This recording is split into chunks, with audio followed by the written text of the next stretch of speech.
In the world of muscle building supplements, things can get very confusing very fast. Between having to sort through claims like site-specific muscle growth, such as building more muscle specifically on your chest and arms, or other claims in which testosterone boosters promise to be as effective as steroids, without any of the side effects of course, it can become very difficult to sort out fact from fiction and to get the right supplements that have actually been scientifically proven to be effective. And just to help you ensure that I don't have any kind of bias and that I'm not paid off by some supplement company, I'm not going to be promoting any specific brand and you won't find any affiliate links in this video, meaning I'm not making any money from supplement companies for sharing this information. So there's no incentive for me to not tell the truth. With that said, let's start with a couple supplements that aren't going to be worth your money. Mass gainers are not going to be worth your money. There's no doubt that they'll provide you with a massive amount of calories, but most of those calories are going to be coming from sugar. So you really have to ask yourself, what is it that you're gaining? Muscle or body fat? You're better off making your own mass gainer by taking protein powder, adding 1 to 2 tablespoons of peanut butter, a banana, oats, and whole milk, and blending it all together.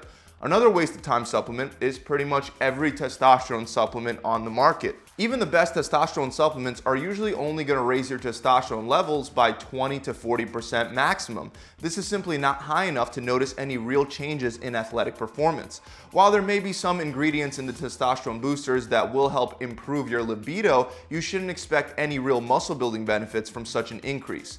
Next is branched chain amino acids, or BCAAs. You don't need BCAAs while bulking because you'll most likely be getting all of your amino acids from the food you eat, and especially if you also take a protein shake.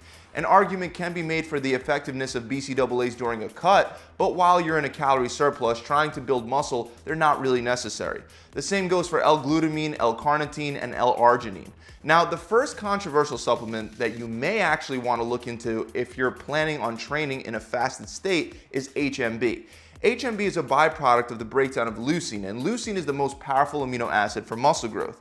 The HMB obtained from leucine can slow down protein breakdown rates, and building muscle is all about decreasing protein breakdown rates while increasing protein synthesis rates. However, when leucine is broken down, only about 5% of the leucine is turned into HMB. So supplementing with more, about 3 to 5 grams depending on the study, has been shown to increase a number of performance markers, including strength, speed, muscle size, endurance, and your rate of recovery. The controversy lies in the fact that other studies have shown that HMB is not that effective, so the results are mixed. However, there has been enough evidence for the International Society of Sports Nutrition to make a position statement on its effectiveness. This is something that the ISSN rarely does unless there's a good amount of research supporting a supplement like there is with creatine, for example. But based on the research, they recommend that you should have about 38 milligrams of HMB for each kilogram you weigh to experience the benefits. This will work out to a daily dose of about 3 to 4 grams for most people. You can divide your daily dose in half or in 3 ways and spread it out evenly throughout the day.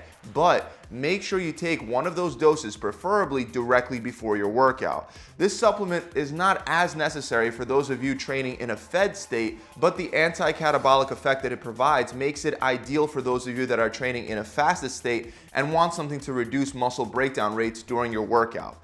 The last thing to keep in mind is that it may take up to 2 weeks of consistently taking HMB to see the full benefits.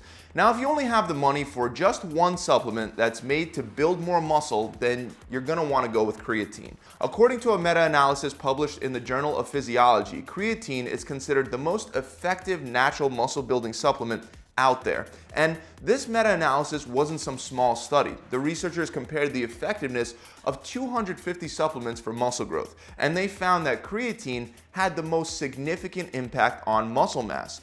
Creatine will help give you more energy and it'll help improve your performance during your workouts, especially with high intensity activities. It'll also help increase strength, lead to a more favorable testosterone to cortisol ratio, and help you recover faster.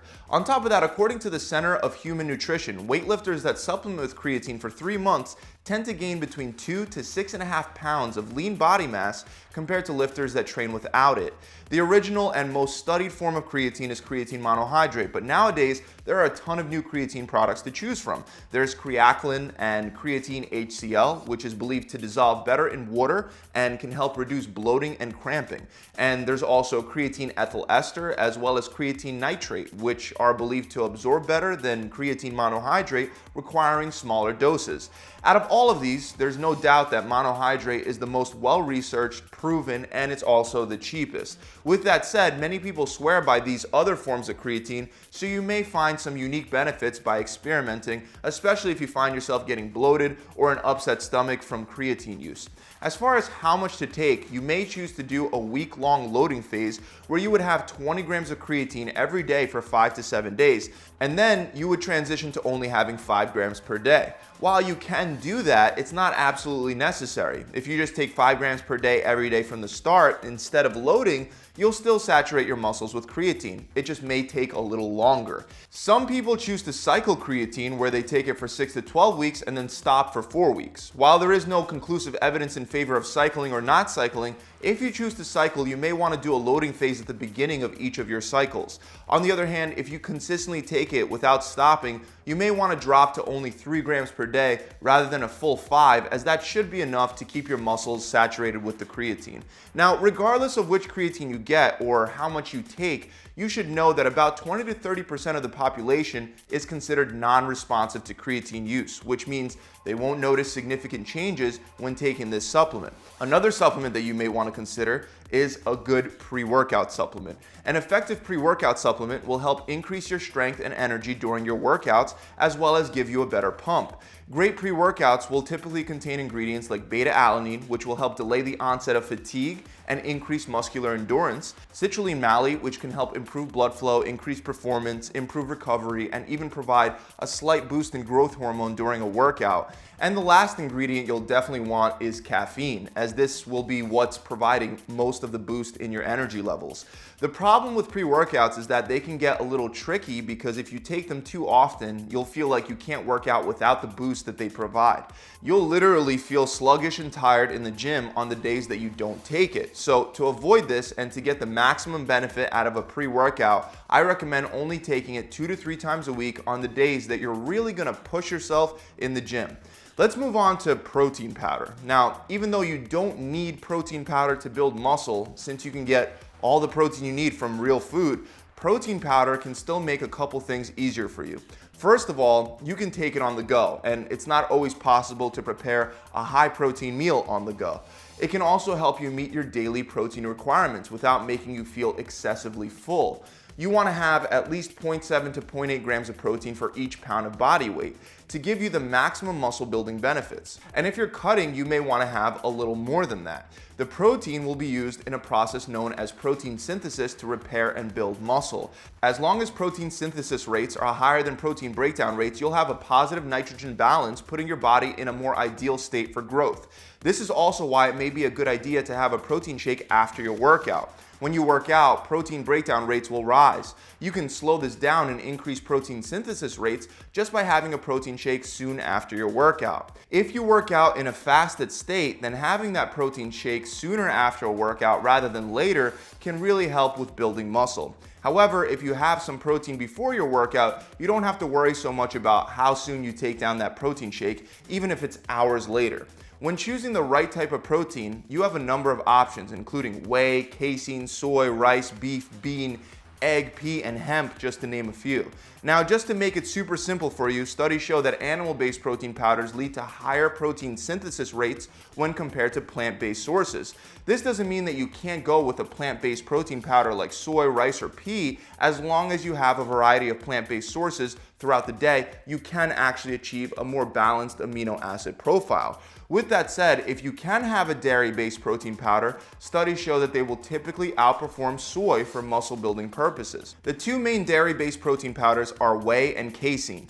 Whey protein has a faster digestion time, allowing it to get into the bloodstream quickly. On the other hand, casein takes longer to digest, sometimes taking up to 4 hours.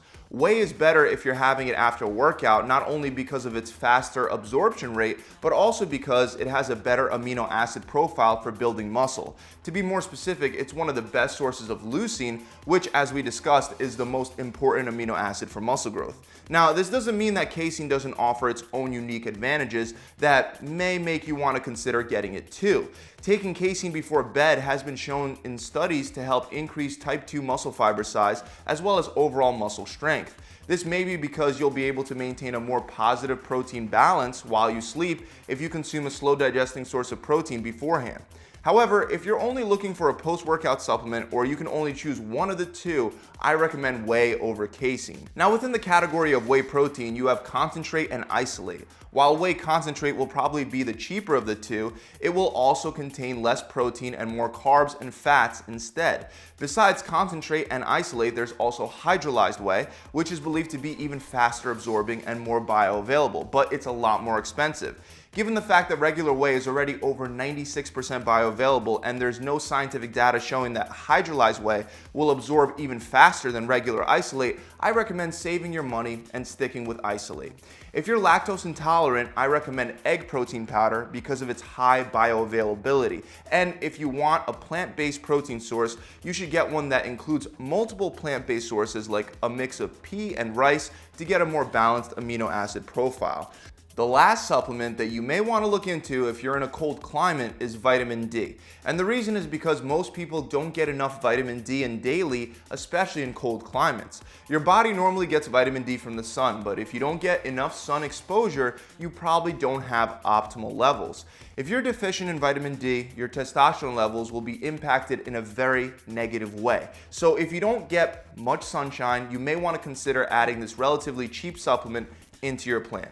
That's about it, guys. Thanks for tuning in. I hope you enjoyed this video, and if you have, make sure you subscribe to this channel and hit that bell icon so you can be notified whenever I release new tips and tricks just like the ones you found in this video. Also, keep in mind that supplements like creatine can really help, but no supplement will replace hard work in the gym combined with a solid meal plan. At the end of the day, supplements will make up less than 5% of your results. The rest is up to your diet and training. If you feel like you need any extra help with developing an effective workout or diet plan based on your goals, visit my website by clicking the link in the description below. We have everything from workout plans designed to build muscle to recipe books that'll help you burn more fat and one-on-one coaching for those of you that need more help with your specific problems. So if you want to skip all the trial and error and get fast, streamlined results without even thinking about it, visit my website at gravitytransformation.com. Again, thanks for tuning in, and I'll see you guys next time.